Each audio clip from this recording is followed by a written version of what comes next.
この世の人類が真の幸福に導かれるための力なのだ。Made in heaven! While holding the messed up foot of Father Pucci, Dio Brando asked this one question. Do you believe in gravity? This isn't philosophy. It's the iron law of JoJo's universe. It is the same power that brings stand users close to each other. Fate isn't some mystical force. From the Joestar curse to Diavolo's infinite death cycle, Hirohiko Araki proves one thing. Fate is inescapable, not with time loops, and not with erased seconds. In the JoJo's fandom website, it is said that fate is the concept of a predetermined course of events and plays a major role throughout the JoJo's Bizarre Adventure series.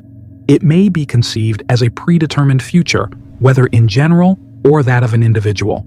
In this video, I will be discussing on the role of fate in the JoJo's universe. Before I delve into this topic further, I would like to announce a spoiler warning from parts 1 to 8. Viewer discretion is advised. The first example has to be the most straightforward one, and that is Toph.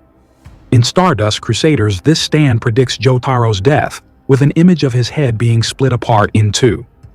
This fate came true twice, once in Diamond is Unbreakable, and once in Stone Ocean. In Part 4, Kira uses his bombs to blow up Jotaro in this exact way in one of Bites the Dust's loops.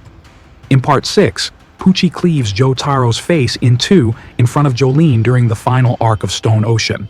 In both instances, the prediction came out to be completely true.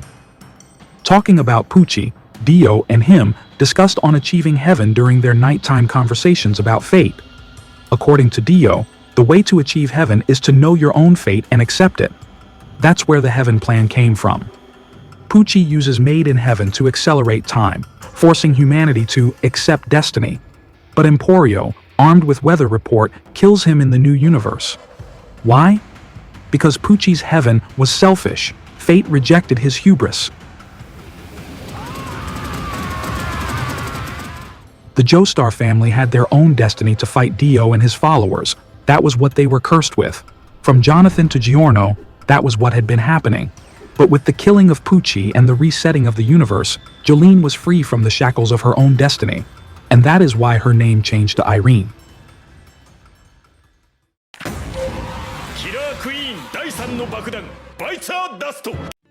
Even the change of fate is predetermined by fate itself. Yoshikage Kira, after getting struck by the arrow the second time, gained a new ability for Killer Queen. This ability allowed Kira to create a booby trap that allows him to reset time up to 1 hour. But whatever happens in this hour will always end up with the same result. This means that whatever happens in the time loop will be under Kira's control. Kira now controls fate, or does he? This was one of the first instances in JJBA where someone could control fate.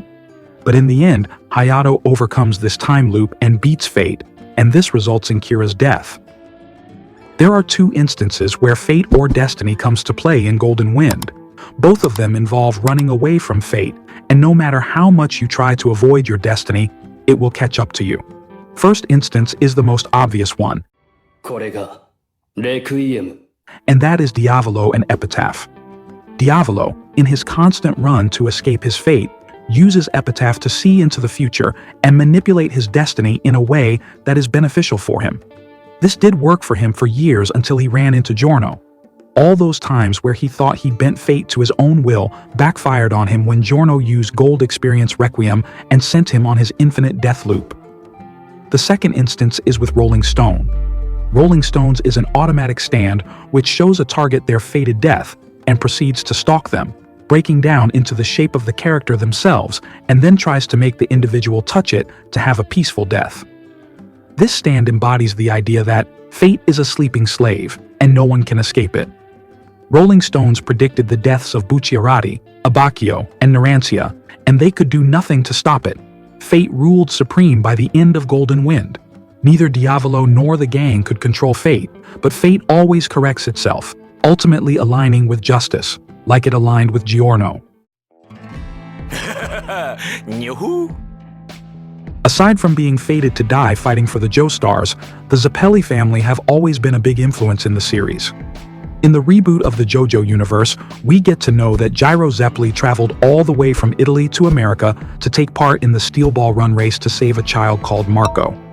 The race is one that starts in San Diego and ends in New York City.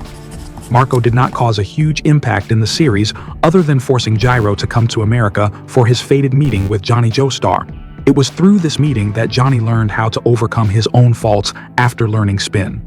Some destinies are only there to force other people into their own fated paths, and even though Gyro died fighting for what he thought was right, his sacrifice to save Marco never really bore fruit as Marco died of a common cold. Funny Valentine, the President of the United States of America, thought that he could control the flow of fate if he chose the first napkin, or rather, make the first action. He briefly achieved it with Love Train, where he redirected all misfortune towards others while pulling in good luck. Here again, we can see the greed of man, wanting to control everything around him and influence every small action until they alone emerge victorious. But trying to control fate can be the worst and final decision you will ever make. The only reason Valentine lost was because fate favored Johnny in the end, and once Johnny unlocked Golden Spin, Funny Valentine's rule came to an end. The Golden Spin is cosmic order. Following fate gives you heaps of rewards while trying to defy and run away from it only brings you misfortune no matter how much you try to tighten your hold over it. Wonder of you. The Higashikata family had a curse fated to them where the firstborn son of the family suffers from the rock disease which turns them to stone. The only known way to cure the disease was to transfer it to another individual. The transfer was done using the Lokakaka fruit, and the person who received the disease usually passed away.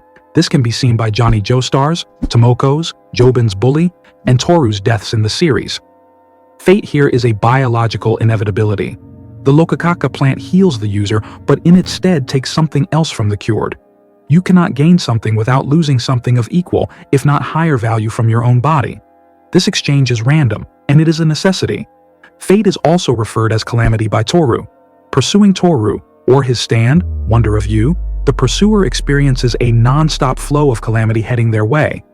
This can be heart attacks, cigarette burns, plane doors, anything.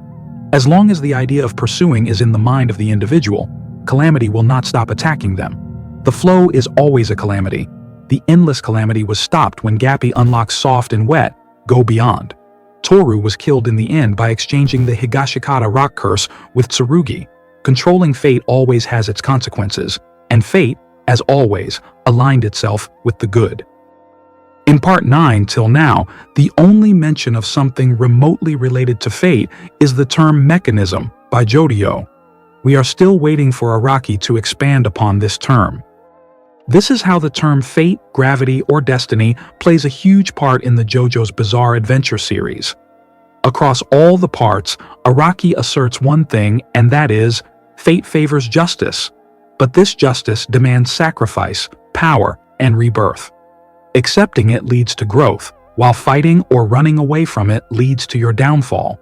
What are your opinions on this amazing work of art that Hirohiko Araki has penned down? Let me know in the comments, and also drop a subscribe if you enjoyed the video. See you next time.